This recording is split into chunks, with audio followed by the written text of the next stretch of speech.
magpaghiwalay na tayo sa China at magkaroon na ng kaguluhan. Parang magkaroon ng kanilang direksyon na yata, no? Masyado nilang pinapalaki itong hidwaan natin sa West Philippine Sea, itong mga ibang mga tao na gusto na talagang pumasok. Ang tatapang at saka ang lalakas ng loob. Sabi nga ba't kayo matatapang na gusto niya makipaggulo sa China? Bakit hindi kayo matapang pagkat pinag-usapan natin corruption sa gobyerno na yun ang mas mahalaga na pag-usapan? Samantalang hindi naman tayo titirahin ng China kung hindi tayo ang mauuna. Nagsabi pa na isang mambabatas na demanding China to respect the Philippines. Tanong ko, can China also demand the Philippines to respect China? Sabi ko, hayaan natin yung Department of Foreign Affairs na sila ang mga siwat magsalita tungkol doon sa usapang panlabas natin. Huwag tayong mag-isawsaw, lalo-lalo na yung mga mambabatas na hindi nila masyadong naiintindihan ang mga protocols pagdating po sa diplomatic relations. Kasi yan po ay isang napakamaselan na usapin ang foreign relations. Hindi yan basta-basta ibinibigay sa isang ordinaryong Pilipino lamang.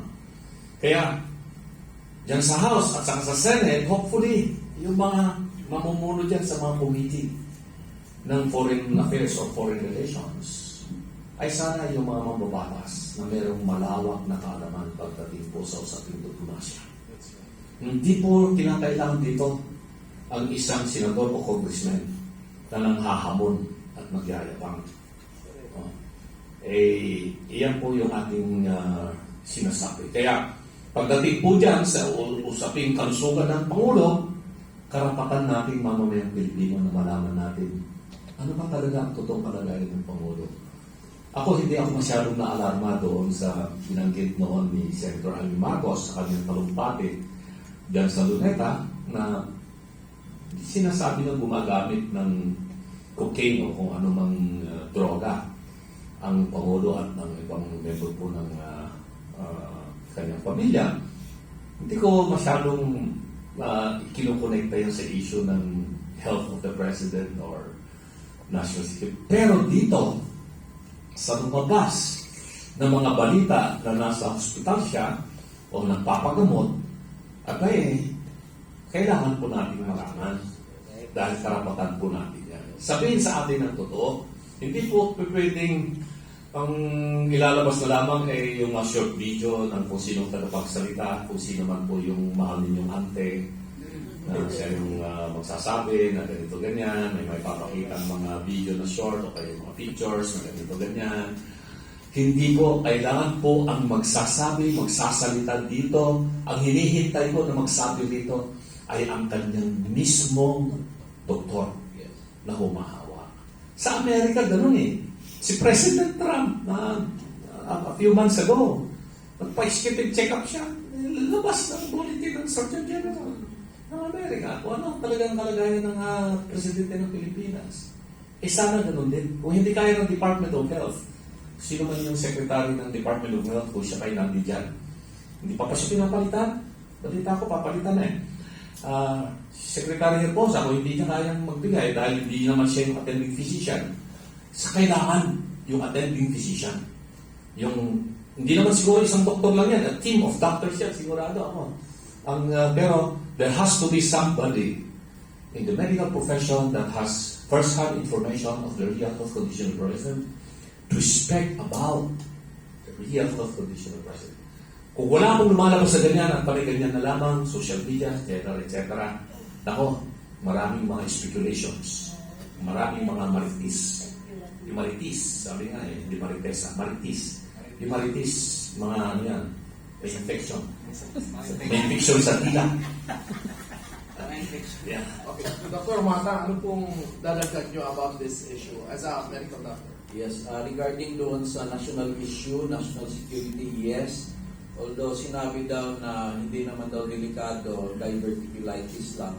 The mere mention of diverticulitis, ang next question dyan, sana po magpakita ng negative hair follicle test dahil ang complication ng diverticulitis at cocaine is very delikado. So, kung walang proof na negative, ibig sabihin, delikado yung ating head natin, and that's a national concern. Ngayon, kung sasabihan siya ng doktor na, kunwari, sila lang may alam na stop it, yung may tinatawag po tayong withdrawal syndrome, kasi kunyari isa-stop yun, which is hindi natin approve pa yun kasi baka ma-offend. But ang point is, kung gumagamit at pinasading stop ng doktor para hindi pumutok yung diverticulitis, as I explained earlier, meron po tinatawag na withdrawal syndrome. So pag nag-withdraw ka po dyan sa, for example po sa cocaine, makakaroon ka ng severe depression, aggressiveness, blurred decision making in weeks and months. So concern natin yun. Kasi kung yun ang i-advise ng doktor, tapos meron palang ganun pagdadaanan siya, kailangan po nasa best of care po ang ganon. Na nasa situation siya na maiintindihan yung pinagdadaanan kung meron po kang withdrawal. So I'm not accusing again the President. It's just, we just need the negative hair follicle test. Kasi po, nagsabi na po na may diverticulitis, and the combination of both using and diverticulitis is dangerous. Even stopping the drug, kung meron man, is again dangerous to the psychology of the head of the country. So that's why we need information. Yeah. Sige po. Yeah, alam mo, hindi ako doktor, hindi ako expert o whatever, no? Pero marami naman tayong mga kaibigan, mga doctors at saka mga nutritionists. No? Nung lumabas na itong issue nito, ako medyo curious ako, ano ba yung diverticulitis? In-explain sa akin ng isang nutritionist yan, sa isang doctor. Sabi niya, alam niyo yung large intestines, no, sinabi ni Dr. Mata, pero mga butas-butas yan, na para bang pugitan ba? Kumbaga, sabi niya sa akin, parang sa ating mouth, sa ating mga ngipin, pero mga nakasiksik yan. Pag toothbrush ka man ng 10 beses sa isang araw, meron pa rin may ibon doon sa iyong ngipin. Ganyan din sa bituka, lalo na sa large intestines. Kahit na anong gawin mo dyan, ay kailangan talagang linisin yan. Kung hindi, magkakaroon ng infection. So, sabi niya sa akin, ito ang sinabi sa akin ng isang kaibigan na nutritionist. Ang isa sa pinaka-epektibo na panlinis ng large intestines ay yung labatiban.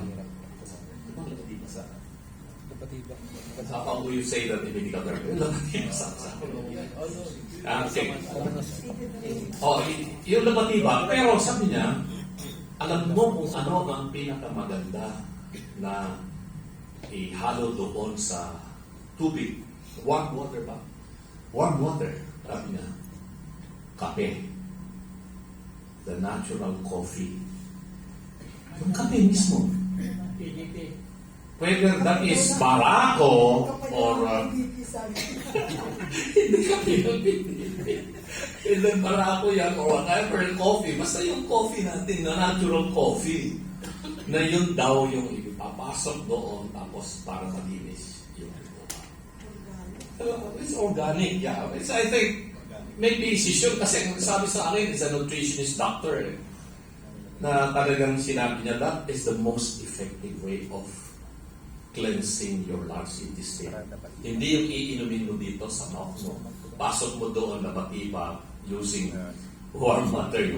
So pagkapihin mo yung large intestine using coffee. I think we are going to try to do that. Sabi sa akin, I think, yeah. yung mga cases ng diverticulitis, diba, na hindi na siya pwedeng ayusin with labatiba. So that's why they really have to cut that. Yeah, so flushing daw yun. yeah, antibiotics would be highest kasi nana yun eh. So and then kung hindi nga tatanggalin yung portion ng intestine na severely infected or butas, so surgical ang possibility. Otherwise, mapopoison yung blood kasi nga may infection ang nangyayari. Diba? Kasi kung may butas. So what if lang, the Malacanang refuses disclosure of the health and fitness of the President, ano dapat ang magiging tugon ng tao, ng media, ng Congress, ng civil society about it? Well, as I said, there is already a precedent to this legal case. The latest one is the case of De Leon versus Duterte. That was decided by the Supreme Court. And the Supreme Court upheld the right of ordinary people to information on matters of public concern, more particularly so if you're talking on behalf of the President. And this is a matter that cannot just be discounted or set aside. No? Concern tayo dito. Ayaw natin na tayo ay hindi natin alam yung nangyayari because it's going to invite instability or even what? Destabilization. So we hope that the President is well, that he is performing his duties. No?